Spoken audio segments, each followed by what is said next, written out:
இல்ல இல்ல இல்ல இல்ல கிராஸ் பண்ணக்கூடாது. விஜயை நான் ஆதரிக்கிறேன். அதுக்காக முதலமைச்சராக ஆக முடியும்னு நினைக்கிறது கஷ்டம். இருந்தாலும் ஒரு விஜயகாந்த் லெவலுக்கு வேணா வரலாம். சும்மா மன்றத்துல தெரியாம சொல்றாங்க, பேசுறாங்க. உடனே எங்க முதல்வர்னு அந்த சில பேருக்கு பேட்டி யார்கிட்ட பேட்டி எடுக்கணும் அவங்கள்ட்டையாவது எடுக்கணும். அவங்க விவரமே தெரியாம எத்தனை தொகுதி என்னன்னே தெரியாத ஆளுங்கள்ட்டெல்லாம் பேட்டி எடுத்து நெட்ல ஓடுது.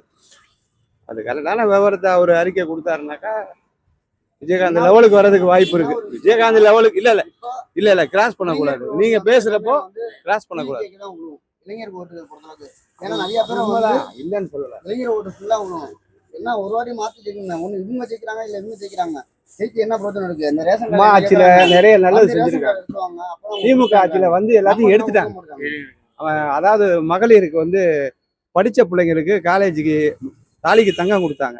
பெரிய அமௌண்ட் கொடுத்தாங்க. அது 10வது படிச்ச பிள்ளைங்களுக்கும் ஒரு அமௌண்ட் கொடுத்தாங்க. அதை பூரா இவங்க கேன்சல் பண்ணிட்டாங்க. 2 வீலர் வண்டி கொடுத்தாங்க, அதையும் கேன்சல் பண்ணிட்டாங்க. இவங்க கேன்சல் பண்ணது பூரா இப்போ எலெக்ஷன் நேரத்தில் அறிவிச்சிருக்காங்க. சைக்கிள்ல இருந்து எல்லாமே அதை இவங்க இப்போ ஜெயிக்கணுங்கிறதுக்காக அறிவிச்சிருக்காங்க. அது தவறு. அதை நீ நிறுத்தாம செஞ்சிருந்தேன்னா அதை ஒத்துக்கலாம். அன்னைக்கு 2500 ரூபா பொங்கலுக்கு கொடுத்தாங்க ஏடிஎம்கேல. இவங்க ஒண்ணுமே செய்யல. போன பொங்கலுக்கு கூட ஒன்றும் செய்யல.